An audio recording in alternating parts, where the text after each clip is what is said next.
আসসালামু আলাইকুম রহমতুল্লাহি ওবরকাতু। নানান যায় ঝামেলা বিজির কারণে ভিডিও বানাইতে পারি না। অ্যাকচুয়ালি ডিউটি করি, পরে রুম গেলে আর ভাল লাগে না। আজকে একটু টাইম পাইলাম, তো বলি কিছু কথা বলি। নানান বিদিত কি বাংলাদেশকে নিয়ে নানানভাবে নানান ষড়যন্ত্র, আর এই ষড়যন্ত্রর মধ্যে কেউ জান্নাও পাও দে, কেউ না জান্নাও পাও দে। কারণ আমরা মানুষ তো নানি ব্রাইটিজ। আমরা একজনের প্রতিদিন একটু আস্থা আনি, পরে সাথে সাথে ওই আস্থা আমাদের চইলা যায়। অ্যাকচুয়ালি এটা ঠিক না। 15 বৎসর 16 বৎসর আপনি কথা বলতে পারেন নাই, আজকে যে কথা বলতে পারছেন এইটার নাম স্বাধীনতা।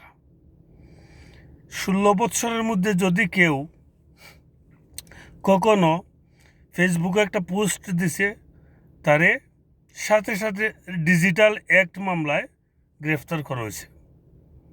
এখন তারে গ্রেফতার করলে তার ফ্যামিলিতে কী আসর পড়বে, তার ছোটো বাচ্চা আছে কিনা, ওইগুলো দেখার কোনো টাইম ওদের ছিল না। ওটা আপনারা নিশ্চয়ই দেখছেন। দৈরা না টাকা দাবি করছে, না পিটায় মাইরা পালাইছে, খবর দিছে ফ্যামিলি, এই এরকম হয়েছে। এরকম হাজারো ঘটনা, হাজারো ঘটনা। আজকে ডক্টর মোহাম্মদ ইউনূস সাহেব আইছে, বিশ্বর মধ্যে অনেক নাম খাম। আমরা যে সৌদি আরব আছি, সৌদিরা আমাদেরকে গাড়িতে, আমি ট্যাক্সি চালাই ভাই, আমি ট্যাক্সি চালাই, গাড়িতে উঠলেও আহলান সাহলান, ভাই কেমন আছিস, তোরার তো এখন কোয়েস doctor Mohammad Yunus good person, এটা অনেক কিছু কয়, তো দিলটা বইরা যায়। যাই থাক, আমরা তো ভাই, আমাদেরকে দেখেন, আমরা বিদেশ আছি, খাস করে খাইতেছি। আমরা সরকারের কাছে ভাত চাই না, কাপড় চাই না। আমরা চাই বিশ্বর বুকে যেন বাংলাদেশটা মাথা উঁচু করে দাঁড়ায়। আন্দোলনের সময় আমরা কথা বলছি, ওই সৌদি এমবিসি থেকে অনেক থ্রেড আইছে, বিভিন্ন জায়গা থেকে থ্রেড আইছে। তো বিভিন্ন জায়গা থেকে আমার নাম্বার পাইলো কেমনে? তো সৌদি বাংলাদেশ এমবিসি ছাড়া তো আমার নাম্বার পাবে না, ঠিক আছে? তো অনেক হুমকি দামকি আইছে গোপনীয় নাম্বার থেকে, অনেক টাকান বলে হয়েছে যে ব্যান্ড করব আর কয়দিন, এটা যাক, ওইগুলা পড়ুয়া করি নাই। আমার আমার আমার যে আমি যে কোম্পানিতে কাজ করি, ওই কোম্পানির একজনে বলছিল,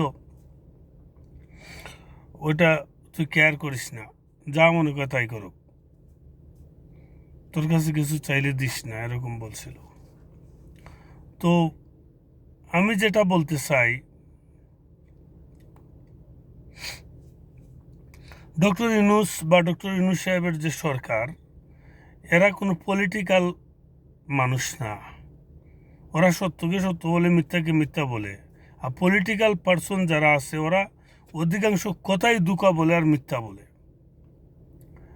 তো ওনার যে সম্মান বাইরের দেশে আছে, ওটা আমাদের দেশের জন্য অনেক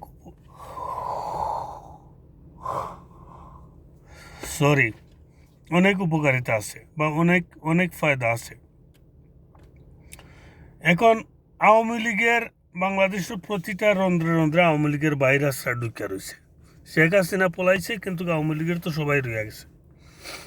এলিট পার্সন কিছু হয়তো বাকছে, না হয়তো সবাই তো আছে।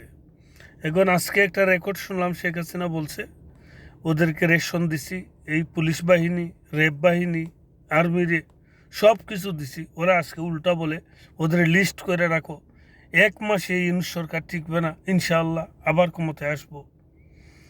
আমি মাঝে মধ্যে আশ্চর্য হই, উনি তো আসলে শিখ, কারণ বাংলাদেশের মানুষ এবং বাংলাদেশ বর্তমান সরকার চায় তুমি দেশে আসো, তোমার বিচার হবে। আর উনি বলতেছে যে 1 মাস টিকবে না, আমি চলে আইব। ইন্ডিয়ারে নেওয়া হয়তো বা কোনো ধরনের কোনো প্ল্যান করতেছে, বাট যত প্ল্যান করো, মানুষ যখন একবার রক্ত দেওয়া শুরু করছে, আর মানুষ থামবে না, তুই চট করে ঢুকলে তোমার পট করে খায় লাগবো পাবলিক, ঠিক আছে? ওই আশা কইরো না। এখন উনি উন্মাদের মতো এক এক সময় এক এক কথা, এই যে ওয়ার্ড পর্যায়ে নেতাদের সাথে কথা বলতেছে। আসলে তো ওনার কিছু হবে না, উনি তো বাইরের দেশে পলাইয়া আছে।